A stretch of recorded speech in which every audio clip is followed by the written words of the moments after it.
2 काली और 3 गोरी बहू का पहला बच्चा। सुषमा अपने बेटों के सर पर सेहरा सजाते हुए भरी आंखों से उन्हें देखकर कहती है, मेरे दोनों बेटे कितने सुंदर लग रहे हैं। आज मेरा सालों का सपना सच होने जा रहा है। मेरे बेटों का घर बसने जो जा रहा है। अपने बेटों को दूल्हा बना देखकर सुषमा फूली नहीं समा रही थी, मगर यश और सागर इस शादी से जरा भी खुश नहीं थे। तभी अचानक से यश सेहरा उतार कर नम आंखों से कहता है, माँ, मुझे माफ कर दीजिए, मगर मुझसे ये शादी नहीं होगी। मैं मेरी जिंदगी में अर्पिता की जगह और किसी को नहीं दे सकता। हाँ माँ, मैं भी मेघा के अलावा किसी के बारे में नहीं सोच सकता। दिमाग खराब हो गया है तुम दोनों का। बारात दरवाजे पर खड़ी है। मत भूलो आज तुम दोनों भाइयों की शादी है। कहाँ जा रहे हो तुम दोनों? हमें जाने दीजिए माँ। इतने में आलोकनाथ कमरे में आते हैं। अजी सुना आपने, समझाइए इन्हें कुछ। ये ऐसे कैसे जा सकते हैं? आज इनकी शादी है। इन्हें जाने दीजिए। सुषमा जी, एक माँ होकर भी आप इनका दर्द क्यों नहीं देख पा रही? अरे माँ बाप तो अपने बच्चे की खुशी के लिए क्या कुछ नहीं करते। इन्हें जाने दीजिए। जाओ बच्चों। पिता का आशीर्वाद लेकर यश और सागर शादी छोड़कर चले जाते हैं, जिसके बाद सुषमा अपने 3 बेटों निशु, संजय और अनुज की बारात लेकर जाती है और अमीर घर की पल्लवी, तारा और अंजलि को बहू बनाकर ले आती है। तभी यश और सागर भी अर्पिता और मेघा से शादी करके आते हैं। देखो माँ, हम तुम्हारी बहुएं लेकर आए हैं। बहू? सासू माँ, ये जेठ जी क्या बोल रही हैं? क्या ये जली उपली जैसी शक्ल वाली हमारी जेठानी है? तुम्हें क्या लगता है पल्लवी बहू, इनके कह देने से मैं इन दोनों काली भट्टी को अपनी बहू मान लूंगी? कभी नहीं। पैर में लगे कीचड़ को माथे पर लगा लेने से वो चंदन का टीका नहीं बन जाता। सुषमा दरवाजे पर खड़ी अपनी बहुओं को काले होने के चलते तानों भरी बातें सुनाकर अपनी तीनों गोरी बहुओं का गृह प्रवेश कराती है। वहीं बेचारी काली बहुएं बिना स्वागत के ससुराल के अंदर आती हैं। अगले दिन अर्पिता और मेघा अपनी पहली रसोई में बहुत सारा खाना बनाती हैं। माँ जी आ गई। आप ये देखिए, मैंने और मेघा ने पहली रसोई में सारा खाना आपकी पसंद का बनाया है। ये आलू सोए की सब्जी, कचौड़ी, मटर पनीर। तुम दोनों काली कलूटी को क्या लगता है ये सब करके तुम मेरे दिल में जगह बना लोगी? कभी नहीं। अपना ये काला कलूटा चेहरा लेकर चली जाओ मेरे सामने से। काली बहुओं की बेइज्जती होता देखकर सुषमा की तीनों गोरी बहुएं बहुत खुश होती हैं। ऐसे ही समय बीतता है और सुषमा की तीनों गोरी बहुएं प्रेग्नेंट हो जाती हैं। सासू माँ, हम तीनों प्रेग्नेंट हैं। आप दादी बनने वाली हैं। क्या सचमुच मैं दादी बनने वाली हूँ? तुम तीनों सोच भी नहीं सकती कि ये खुशखबरी देकर तुमने मुझे कितनी खुशी दी है। तभी मेघा और अर्पिता पैर छूकर अपनी सास से खुशी से कहती हैं, माँ जी, मुझे और मेघा को भी दिन चढ़ गए हैं। बहुत जल्दी आप दादी बनने वाली हैं। अपनी काली बहुओं की माँ बनने की बात से सुषमा जरा भी खुश नहीं होती और उखड़े अंदाज में कहती है, हाँ तो कोई बड़ा जंग नहीं जीतने वाली हो। तुम काले बच्चे ही पैदा करके जनसंख्या बढ़ाओगी बस। मगर मेरी तीनों बहुओं का ये पहला बच्चा है और अब तुमको इनके खाने पीने का पूरा ख्याल रखना है। ये बोलकर सुषमा और उसकी तीनों गोरी बहुएं मुंह ऐंठ कर अपने कमरे में चली जाती हैं। हाँ, ब्लैकी टैकी टैमरिंडा। अर्पिता दीदी, हमारी तीनों देवरानियों के साथ साथ हम दोनों का भी तो ये पहला बच्चा है। फिर माँ जी हमारे साथ ही ये फर्क क्यों कर रही हैं? क्योंकि हम गरीब घर से आई हैं और काली हैं। मेघा, तुम अपना दिल छोटा मत करो। देखना एक दिन माँ जी हम दोनों को अपना लेंगी। ऐसे ही दिन बीतता है और अब 5 बहुओं को 3 महीने हो जाते हैं, मगर तीनों गोरी बहुएं सारा दिन अपने कमरे में बैठी बैठी फरमाइश करती हैं। अरे ओ हमारी काली जेठानियां, हमारा ब्रेकफास्ट लेकर कमरे में आओ। जाओ मेघा, ये नाश्ता उन्हें दे आओ। मेघा नाश्ता लेकर कमरे में आती है। आओ आओ नंबर 2 टैमरिंडा। मेघा नाश्ता रख कर जाने लगती है। तभी तारा टॉन्ट मारते हुए बोलती है, अबे ओ काली कलूटी बैंगन लूटी, करेक्ट 10 बजे हमारे लिए जूस लेकर आना, मत भूलना, समझी? मेघा चुपचाप वहां से चली जाती है। वक्त गुजरता है। अब 5 को 5 से 6 महीने बीत जाते हैं। एक शाम सुषमा अपनी तीनों बहुओं के लिए ढेर सारे फल, फ्रूट, काजू बादाम खरीद कर लाती है। पल्लवी बहू, अंजलि बहू, तारा बहू कहाँ हो, जरा यहाँ तो आना। अरे सासू माँ, ये इतनी सारी थैलियाँ पूरा बाजार ही खरीद कर ले आई हैं क्या? मेरा बस चले तो मैं अपनी तीनों बहुओं के लिए पूरा बाजार भी खरीद लूं। इनमें तुम तीनों के खाने पीने के लिए फल फ्रूट हैं और काजू बादाम और मेवे मखाने हैं, और ये केसर है, इसे दूध में डालकर पीना ताकि तुम्हारे बच्चे गोरे सुंदर पैदा हो। ये तुम तीनों का पहला बच्चा है तो तुम्हें अपने खाने पीने का पूरा ध्यान देना है। माँ जी, क्या थोड़े से काजू बादाम हम भी ले ले? वो जैसे जैसे महीने बढ़ रहे हैं शरीर में बड़ी कमजोरी आ रही है। ये काजू बादाम फ्री फंड में नहीं है जो मैं तुम दोनों काली कलूटियों को दे दूं। हमारे जमाने में औरतें रूखी सूखी रोटी खाकर भी हट्टे कट्टे बच्चे पैदा करती थी। दाल रोटी खाओ, उससे ताकत मिलेगी। सुषमा की इन बातों में उसका फर्क साफ झलक रहा था। हालांकि उसकी 3 गोरी बहुओं की तरह अर्पिता और मेघा का भी ये पहला बच्चा था, मगर उन्हें रूखे सूखे के सिवा खाने पीने का कोई इंतजाम नहीं मिलता। साथ ही वो बेचारी बहुएं सारा दिन सुबह से रात तक एक पैर पर नाचती रहती हैं। माँ जी, चाय। तुम दोनों को कितनी बार कहा है ना दूध में तेज पत्ती डाला करो। मेरी तीनों बहुओं का ये पहला बच्चा है, उन्हें ताकत की जरूरत है। लग रहा है चाय में अपना काला रंग घोल दिया हो। हाँ। माफ कर दीजिए माँ जी, मैं आगे से ध्यान रखूंगी। माँ जी, आज शाम के खाने में क्या बनाना है बता दीजिए। सुषमा मेघा को चिढ़ाते हुए तीनों गोरी प्रेग्नेंट बहुओं से पूछती है। बताओ मेरी प्यारी गोरी बहुओं, तुम्हें क्या खाने का मन है? सासू माँ, मुझे कोफ्ते और रोटी खाना है, और मुझे कढ़ी चावल खाना है। मम्मी जी, मुझे तो अंडा कढ़ी और पुलाव खाने हैं। अंडे का नाम सुनते ही मेघा का जी मिचलाने लगता है। माँ जी, ऐसी हालत में मुझसे और अर्पिता दीदी से अंडा कढ़ी नहीं बनेगा, उससे दुर्गंध आती है। सुना आपने सासू माँ, ये मेरा पहला बच्चा है और मुझे मेरे मनपसंद का खाना भी नहीं मिल सकता। ये कहते कहते तारा झूठ मूठ के रोने लगती है, जिस पर सुषमा भड़क कर कहती है। कान खोल कर सुन मेरी काली बहू, मेरी तारा बहू को अंडा कढ़ी खाने का मन है तो तू बनाएगी, समझी? सुषमा जबरदस्ती दोनों पर अपनी जिद थोप देती है। अंडा कढ़ी बनाते हुए अर्पिता मेघा को बहुत उल्टियां होती हैं और दोनों की तबीयत बिगड़ जाती है, मगर सुषमा को उसे रत्ती भर भी फर्क नहीं पड़ता। समय बीतता है। अब सुषमा की सभी बहुओं को 7 से 8 महीने हो जाते हैं। तभी एक दिन सुषमा के शरीर पर बहुत सारे दाने निकल आते हैं। डॉक्टर की जांच के बाद ये पता चलता है, देखिए, आपके सास के शरीर में एलर्जी हो गई है और आप पांचों ही प्रेग्नेंट हैं, इसलिए इनसे दूर रहिए और इनकी देखरेख के लिए एक नर्स रख लीजिए। ठीक है डॉक्टर साहब, शुक्रिया। नहीं बाबूजी, 5-5 बहुओं के रहते नर्स के सहारे हम सासू माँ को नहीं छोड़ेंगे। अरे चेहरे के साथ साथ तुम दोनों के दिमाग पर भी कालिक जम गई है क्या? सुना नहीं, डॉक्टर ने माँ जी से दूर रहने को कहा है। हम तीनों का ये पहला बच्चा है जिसके लिए हम पिछले 9 महीने से इंतजार कर रही हैं। हम अपने बच्चे को खतरे में नहीं डालना चाहते हैं।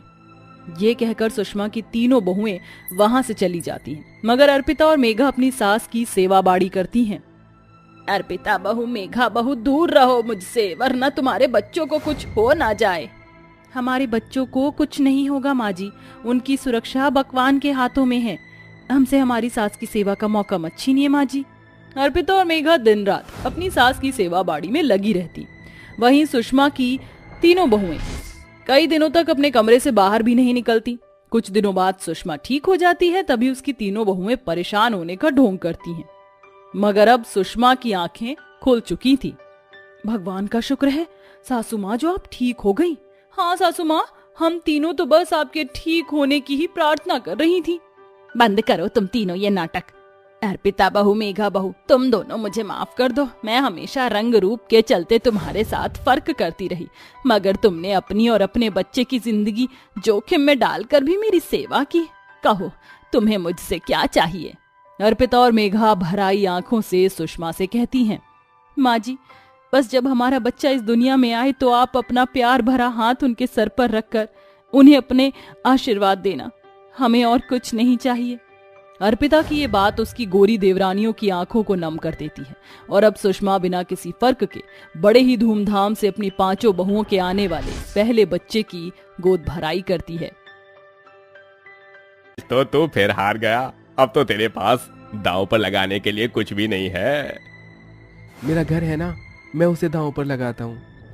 अभिनव अपने घर को दांव पर लगा देता है, लेकिन अभिनव की किस्मत इस बार भी उसका साथ नहीं देती और अभिनव अपना घर दांव में हार जाता है। अब मैं क्या करूं? मेरा परिवार तो बेघर हो जाएगा। हमारे पास इस घर के अलावा और कुछ नहीं है। अब हम लोग कहाँ जाएंगे?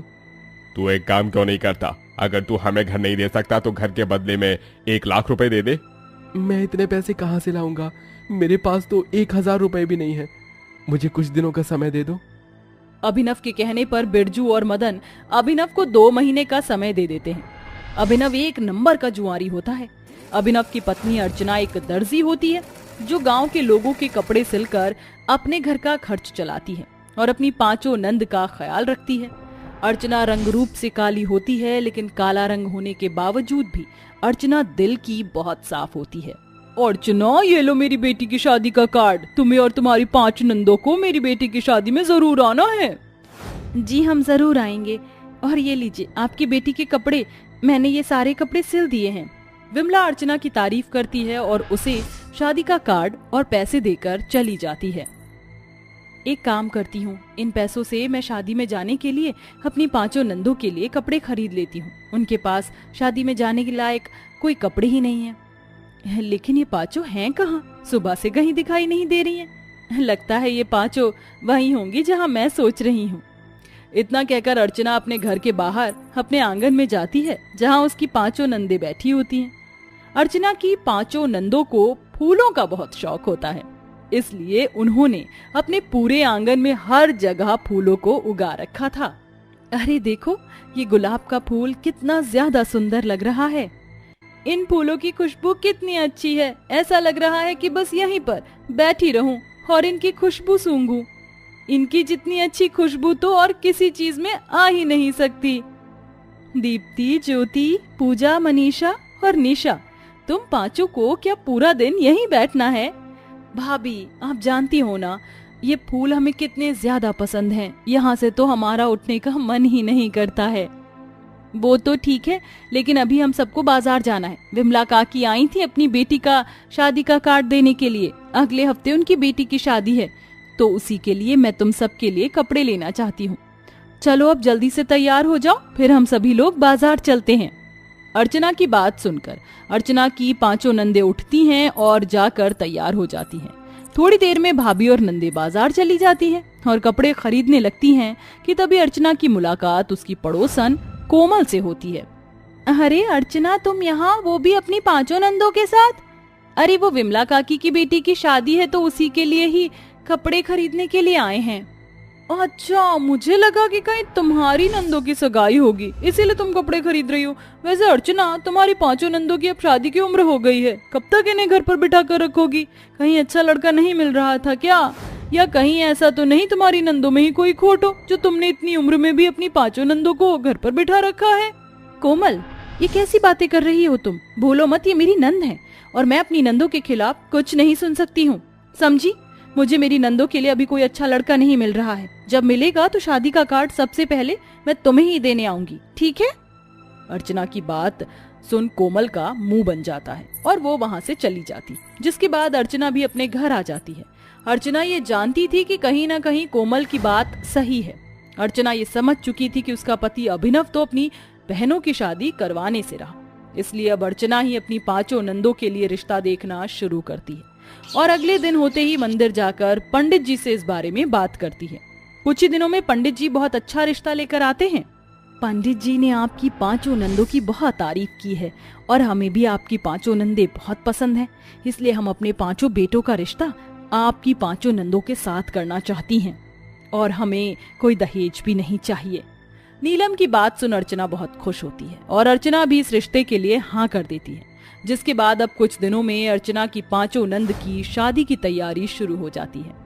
अर्चना ने जो अपने दर्जी के काम से पैसे कमाए थे, वो उन सारे पैसों को अपनी 5 नंदों की शादी में लगा देती है और उनकी शादी में कोई कसर नहीं छोड़ती। अर्चना अपनी 5 नंदों की हल्दी, मेहंदी, संगीत खूब अच्छे से करती है। शादी के दिन अब सिर्फ 2 दिन रह जाते हैं। घर में चारों तरफ खुशियों का माहौल होता है कि तभी बिरजू और मदन आ जाते हैं और अभिनव से पैसे मांगने लगते हैं।